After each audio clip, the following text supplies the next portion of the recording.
Hello everyone! So today, first time kong mag-attend ng CPD seminar online. So gusto ko rin pakita sa inyo kung paano yung process nito and kung ano ba yung ginagawa pag nasa CPD. So nag-start na sila, pakita ko pala, wait lang. Pero yan, naka-online na kaming lahat. Nag-gather pa lang ng mga iba pang mga architect. Ito pala yung advice ko para sa inyong lahat. Kasi medyo matagal to. Make sure na hindi ginagamit yung main cellphone nyo. Para pag bored kayo, pwede kayong mag-text or i-message nyo yung mga kasama nyo dyan, sa Zoom, i-Facebook Messenger nyo, para hindi kayo ma-bored. Kasi this seminar will be around 3 hours. 3 hours siya. Of the present and future. So help me God. So help me God. Oh, di ba may mga ganun pa kami? Sa oras na kami ng anak ko dito. Nag-aanap, product presentation ng Golsen. Learn ako lang para maganda naman yung itsura ko sa video. Na laptop. May natural lighting na pumapasok sa ating bahay rather than kulob na kulob so that the viruses, the bacterias, the germs, mamamatay sila naturally. Para ako nasa ba dito. Okay? And even pero the maganda. natural cooling system. Mga 2 hours na yung seminar. 2 hours ba? Oo. Medyo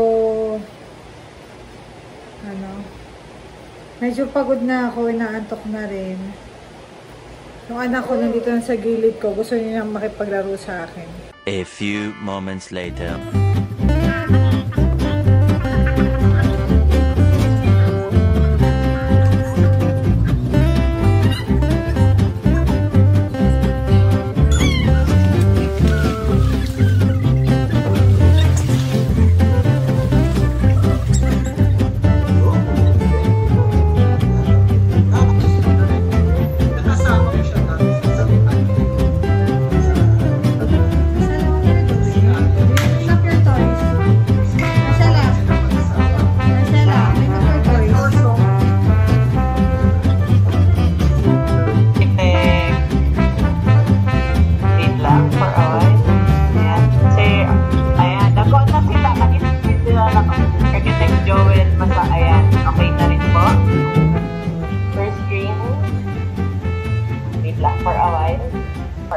So, may paraffol sila. So, sana manalo tayo, diba? Hi, time check. It's saktong 10 o'clock natapos kami. And, ano ba? Okay naman. Maganda yung talk. Marami ko natutunan.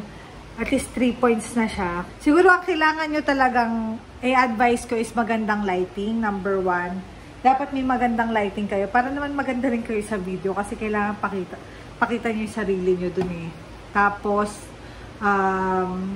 and then, number 2, may food, snacks. Maglagay kayo ng snacks sa tabi nyo. And next is dapat nasa komportable kayong upuan. Kasi kung di kayo 3 oras, mahigit siya. Sis, kung hindi komportable ang upuan nyo, kung matigas yan, kawawa naman kayo.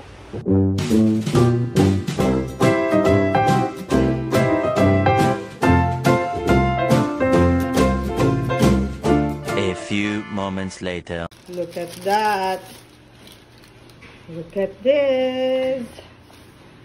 Let's see. Toink. Toink. This is me. Parang pangit ko na. Ang jitim-jitim ko naman dyan. And here it is. I'm officially an architect again. Yay. Thank you. Yun lang.